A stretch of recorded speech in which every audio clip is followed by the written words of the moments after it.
Good evening, everyone. Sorry about that distortion. We're doing a little quick cut here, and what in the world? Good. What in the world is going on here? Okay, no, we don't want that. Let's get rid of that. That's okay. So let's do that. Apologies. Okay, something is amiss here. We're gonna have to cut this out because it seems to not be working very well here. Let's see. Yeah, it keeps bugging out. Good evening, everyone. We're testing out a 3-camera shoot with a couple of devices, and currently we're on camera 3, somewhere over there if my finger can find the way, and now we're going to switch to camera B. And there's camera B, and then lastly but not least, camera A. And yes, this is me from 3 different angles using Teradek's fantastic live-to-air software. Let's use 4. Let's cut back to the front camera. Let's use 4 devices, 4 cameras at one time to shoot live streams. And you can record with this as well. Although I believe to use the recording function of live to air, you actually have to use the unlock and pay for the software. If you just want to live stream, it'll let you live stream for up to a half an hour for free.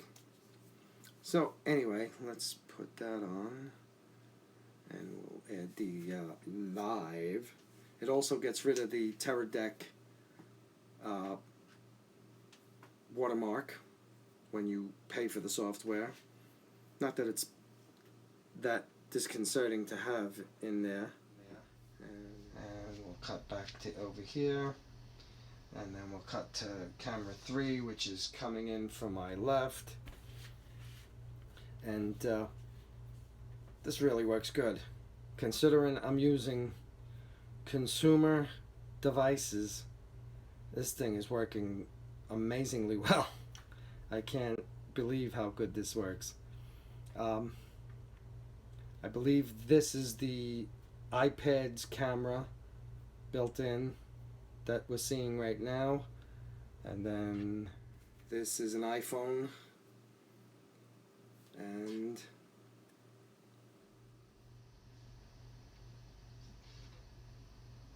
this is another iPhone.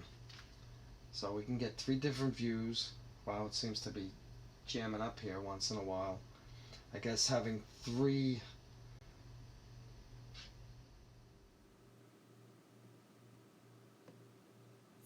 devices rolling at the same time over Wi-Fi is eating up a lot of bandwidth, which is making it stutter here and there. And hopefully it's only stuttering on my switcher screen, not in the live stream itself. So please let us know in the comments if it's bugging out on you. And let's see, audio output, and it appears nobody's watching right now. To be honest, I don't even remember. I think this is Facebook Live. I didn't even check before I did it. That's pretty funny. This is another view. Alright, let's see if we, yeah, there we go. Let's do that. And you can actually see the edge of the iPad over there because I put the other camera behind it just to give it another view. And now we can do that and get another view, just so you know we're live. Oh, it just froze up again. And let's put this here. And then we can do that. And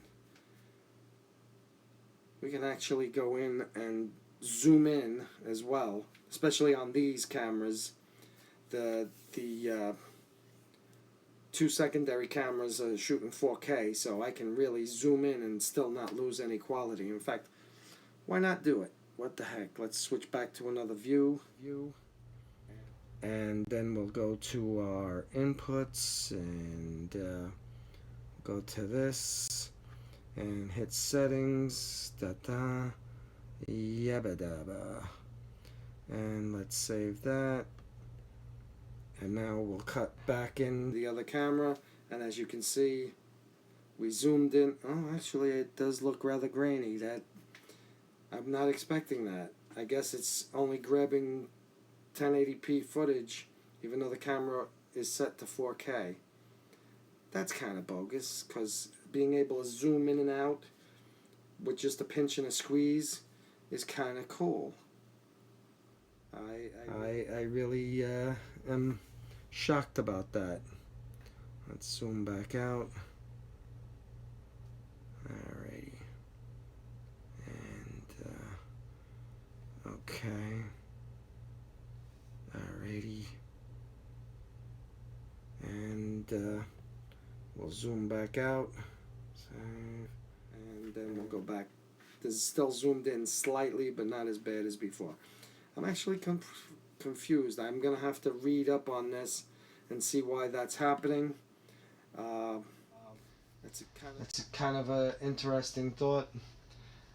Now we're looking at another camera on our left, which is also a 4K camera. So I should be able to zoom in with that as well without getting any issues, but it seems like maybe not. And I'm just doing this myself here with me, and I'm running 3 cameras through the switcher on an iPad Pro. This is really cool. It's boggling my mind, in fact. 2 of these cameras, the 2 4K cameras now, you can get for under $200 now if you shop around right. And then the iPad, I have the Pro, but I have the older Pro, the 12-inch, that does not shoot 4K. But I wouldn't be shooting 4K anyway because I'd have to have the screen flipped around and I couldn't control anything. So I'm using the FaceTime camera anyway. And let's take that again. And this, I believe, is the camera on the iPad. And right next to the iPad is... Actually, you can see it in the shot, it looks like.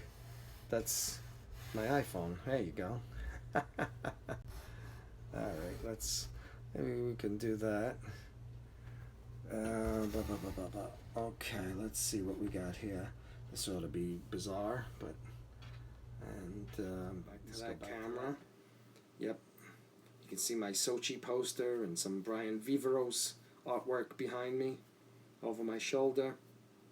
That's Sochi 2016 or maybe it was this year. I'm not even sure. It's got the flying demon over a Formula One racer. Kind of a nice image. That's why I framed it. So anyway, this is just testing, and seriously think this is cool. I'm looking at a 3rd camera right now, which is on my left. And the other 2 are on my right. Like this one here is essentially directly in front of me, but at an angle, as is this one, which is the iPad's view. This one is also cocked at an angle as well, and just sitting on a table in front of me. And I'm using a gooseneck lamp with a nice frosted bulb in it for light. And you can see there's a huge difference between the iPad's face camera and the 4K camera of the phone. It's the same, they're right next to each other, and the same beam of light is hitting me, and they're almost at the same angle. And the FaceTime camera on the iPad is much, much darker than the rear-facing camera on the phone, which is 4K, so it's not that big a surprise. Let's zoom in again. I'm kind of amazed that we're getting such... See, I mean, you can see it's a little grainy now because I zoomed in, and that kind of surprises me. Maybe it's just on the screen that I'm seeing it fuzzy, and you guys aren't seeing that. I'm not really sure. Let's go back to where we were. I'll click out to that camera so we can zoom back out. Okay, and we've got it back to essentially 1.04 of its size.